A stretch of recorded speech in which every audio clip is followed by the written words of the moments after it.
পেনভিশন TV presents. জমি বন্ধক দেওয়ার বিধান কি আসলে আছে কিনা বিধান? জি, জমি বন্ধক, এটা বন্ধকের যে চিত্রটা, স্ট্রাকচারটা এটার উপর নির্ভর করবে।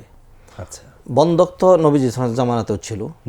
তো বন্ধকের কয়েকটি চিত্র আছে। যদি এমন হয় যে আমি আপনার কাছে জমি বন্ধক এইভাবে দিলাম যে আপনি আমাকে 10,000 টাকা দিলেন, হ্যাঁ, 10,000 টাকা দিয়ে আপনি জমিটা নিলেন 3 বছর। চুক্তি হলো এরকম যে এই জমিটা আপনি 10,000 টাকার বিনিময়ে 1 বছর, 2 বছর বা 3 বছর খাবেন। জি। এরপরে আপনি আমাকে জমিটা দিয়ে দিবেন।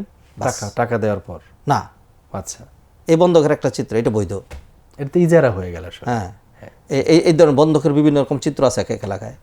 যদি এরকম হয়, এই বন্ধকটা এরকম যে টাকার বিনিময়ে বন্ধক দেওয়া হলো, হ্যাঁ, এরপর টাকাটা আর দিতে হবে না, রিটার্ন ব্যাক করতে হবে না, এই বৈধ।